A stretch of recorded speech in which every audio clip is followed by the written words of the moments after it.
গুনাহ মাফের আরেকটা কাজ হলো মুসাহাবা করা, হাতে হাত মিলে গিয়ে মুসাহাবা করা। আরেকটা হলো মুআনাকা করা, গলায় গলায় মিলাপুজে পুজে গলায় গলায় মিলাপেটাকে মুআনাকা বলা হয়। গোলাগুলি আমরা কাকে বলি? এই গোলাগুলির কারণে মুআনাকার কারণে গুনাহ মাফ হয়, আর মুসাহাবার কারণে গুনাহ মাফ হয়। বলে সুবহানাল্লাহ। এখানে অন্যের প্রতি আদর দেখাইলে, এখানে অন্যকে তাজিম করিলে গুনাহ মাফ হয়। বলে সুবহানাল্লাহ। এজন্য আমরা মাইমুরব্বী যারা আছেন, যারা বয়সে মুরব্বী আছেন, যারা বাবার বয়সী, চাচার বয়সী বা বাবার চাচা লাগেন, বাবার বয়সী মুরব্বী লাগেন, তাদেরকে যেন আমরা সম্মান করি, তাজিম করি।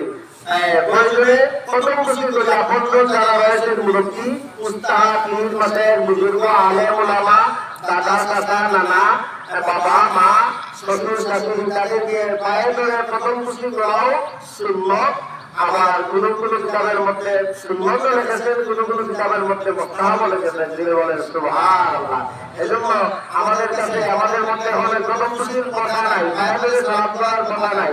পায়ে ধরে সালাম দেওয়া, মায়ের মুরব্বীদেরকে সালাম দেওয়া সুন্নত। হযরত আলী রাদিয়াল্লাহু সাহাবী থেকে বর্ণিত হয়েছে, হযরত আলী রাদিয়াল্লাহু তাআলা আনহু ওনার চাচা হযরত আব্বাস রাদিয়াল্লাহু তাআলা আনহুকে পায়ে ধরে তিনি প্রথম মুসলিম করেছেন। যিনি বলেন সুবহানাল্লাহ। হযরত আলীকে, হযরত আলী রাদিয়াল্লাহু তাআলা আমিরুল মুমিনিন, তিনি ওনার চাচা হযরত আব্বাস রাদিয়াল্লাহু তাআলা আনহুকে পায়ে প্রথম মুসলিম করেছেন। পায়ের মধ্যে চুল লাগিয়ে চুমা দিয়েছেন। যিনি বলেন সুবহানাল্লাহ। আরেকজন কিতাবের মধ্যে, শরীফের মধ্যে এসেছে, এক জায়গা থেকে কিছু মুসলমান, নতুন মুসলমান আসলেন মদিনায়।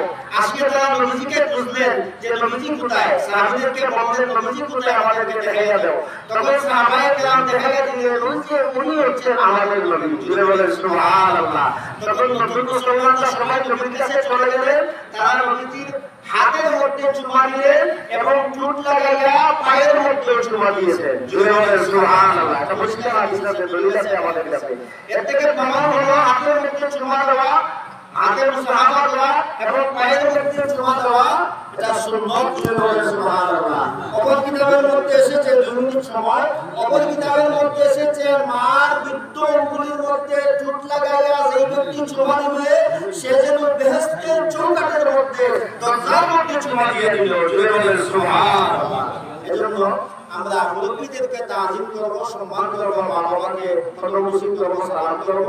আজকে সালামের দিন, আদব দেখানোর দিন, তাজিম করার দিন এবং দোয়া করার দিন। মায়ের মুরব্বীর কাছ থেকে আমরা দোয়া নিব। আল্লাহ রাব্বুল আলামিন যেন আমাদেরকে তৌফিক দান করেন। আমরা সবাই বলি আমিন।